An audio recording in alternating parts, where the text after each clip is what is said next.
push it towards me, push it towards me. So it should have been expanded like this, but because he pushes it, what does that mean? His pressure's making my rubber band, he's resisting my separating energy, meaning that energy is coming at me. As the energy is coming at me, I can use that to attack him.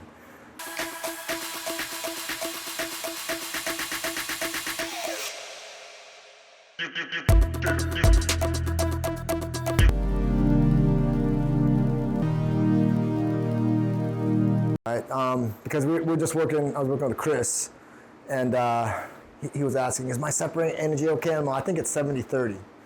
All right, so Eddie's never heard about it, so this is mostly for Eddie. So for Wing Chun, there's a very, we talk about 5.01 as a forward supple energy, right, a forward supple energy. But another tool that we use to help us gauge your opponent's, resistance or lack of resistance is separation energy, right? So in many ways, it's like a rubber band. When you pull it apart, right? You don't want to pull one side faster than the other. So if this is stationary and I pull the rubber band this way. Hope you're enjoying the content. If you do, please like and subscribe. It'd be very much appreciated. Also, if you're looking for some custom designed Energy Wing Chun t-shirts, please click in the description below. Thank you again, and back to the video. I have a rubber band. Just for an example. Just for example here. All right, so I have a rubber band. So if I held this hand, and this is stationary, it's not going to move, and I just pull this side, so what did all the work? This hand, right? 100% of it went this way. So what we want to do is, as we pull, we want 50-50 separating energy. So it's going to go this way, right? So it's going to go equal. All right, and so the reason why we want that is if we pull it apart equal, and let's say as I pull it apart equal, Dwayne, come over here real quick. As I pull it apart equal, Dwayne pushes my, so it's over here. Yeah, and then he pulls it towards him. See how the rubber band shifted? So who did that? In this case, very easy. Dwayne did it. All right, so if we apply an energy, a separating energy like this on somebody, and all of a sudden my hand again gets pushed or pulled, that means that he did it. So now I know the opening, right? It might be here. Right, so if I do this on Dwayne, he pushes it back. So if I do this on Dwayne, push it towards me. Push it towards me. So it should have been expanded like this. But because he pushes it, what does that mean? His pressure's making my rubber band, he's resisting my separating energy. Meaning that energy is coming at me. As the energy is coming at me, I can use that to attack him. Right, so and let's say he pushes off this way. What does that mean? So if I remove the rubber band, that means because the energy went from straight from my center to his center to off this way, meaning I can strike him here. Or at least it's open right now. It doesn't mean he might be able to stop it. If he stops it again, so my separating energy went here, and he moves it offline then. Okay, so we're using the separating energy as a way to tell, right? So if he pushes me back, and I know how much he's pushing me back because the rubber band came back, right? And same thing, if I were to be here, for some reason, let's say he got to my back arm, and how he got there, I don't know. But he pushes my back arm off this way. Watch how the rubber band moves. Right? So where's the opening? The opening is here. So we would enter this side. Okay? So what the rubber band tells us is if he pushes it this way, it made the stretchy less, right? And if he pushes it stretchy less, and then maybe he went this way, see how that gives us angles where we're starting to see. So when we're practicing separating energy, now rubber band stretching, right? So if I go 70-30 like what Chris was doing, that means that this hand is 70%, this is 30%. Okay? Which the problem then becomes is, unless you're always practicing 70-30, you won't know. So if I'm at 70 in the front and he pushes back, and he's pushing 65, I don't see that come back, right? In reality, I want this. As he pushes it back, I want this, because then I can create the opening. But if I have 70-30 and he pushes, and he's 60, I don't know that he's pushing at over, right, 50%. So he needs to push. So if I'm at 50-50, if he pushes what? 51, it should start to move. 60, it should start to move even faster. 80, it should move really quick. Okay, but this is always 50 here, 50 here. So as he moves 80, he's telling me, strike him there. Okay, now if I'm 70 and he moves 60, I won't feel that, right? Because it won't move. So I want 50, because as he moves now, maybe he pushed back 80, so now opening's here. Does that make sense? So I'm always in that kind of, and I'm not the one pulling back, he's the one pushing on it, right? So it creates the opening. So that stretchy energy, that's why we always want to be at 50-50. So what we're going to practice is, we're going to start slow. Just start off like this. I just want to slowly pull a 50-50. So your partner's going to tell you, oh, okay, is that 50-50?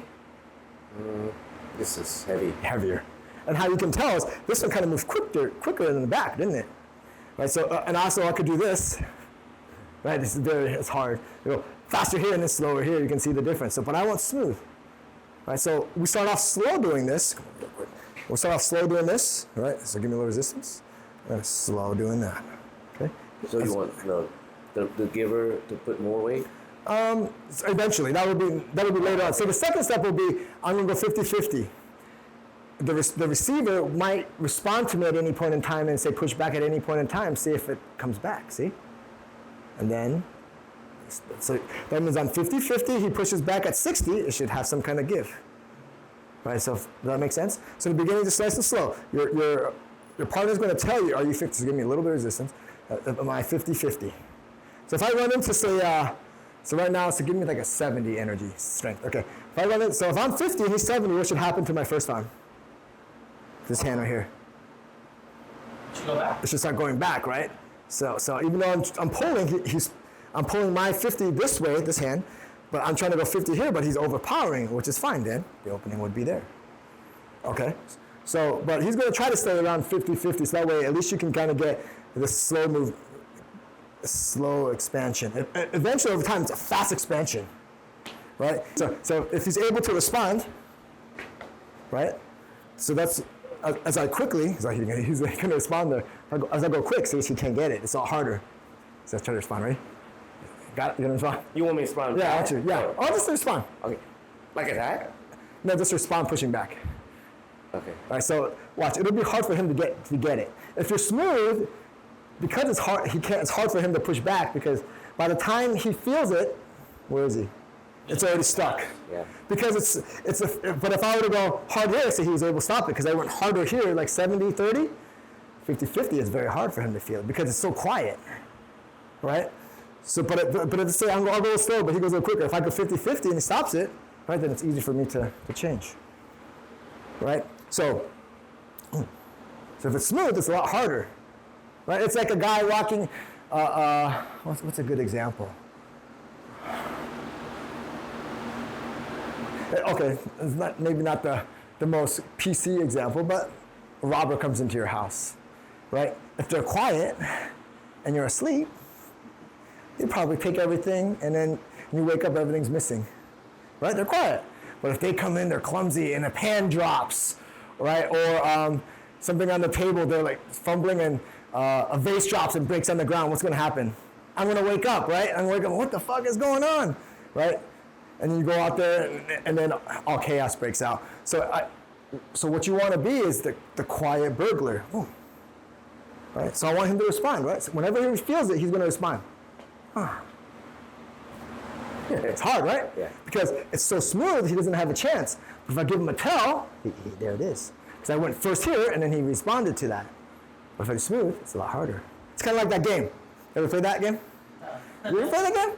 So we played that game, right? So you go like this. Oh, yeah. Right? Oh, that game. Yeah, right. So if you give him a tell like that, then he's gone. But if we're smooth, they don't know. So the same thing here. So if you're really smooth, it's hard for him to receive it. Right? See? Okay, so the energy is separating. So you want to go 50-50. Start off slow. Have your partner give you feedback. You know, you might be going 70-30. You might be going 70 in the back, 30 in the front. We want 50-50 separating, so it's clean. So notice whenever I'm doing my attacks on Dwayne, everything is 50, so I'm going 50-50 here. I'm pulling 50 here and 50 here, but as he resists this, that stopped it, because he's more than 50, right? So now if you were to say push back with this hand with 70, it's just start to come back. So where's the opening? There it is. Okay, so every time I'm doing, I'm separating, I'm pulling this and separating. Maybe I'm going back in here, separating. I'm going here, separate. I'm going this, and I'm also going this. So this one I'm crossing, but it's still separating energy. Because as I separate him, he has to do what? For him to attack me, he has to break that separation. As break the separation, openings start to occur. Okay? Questions?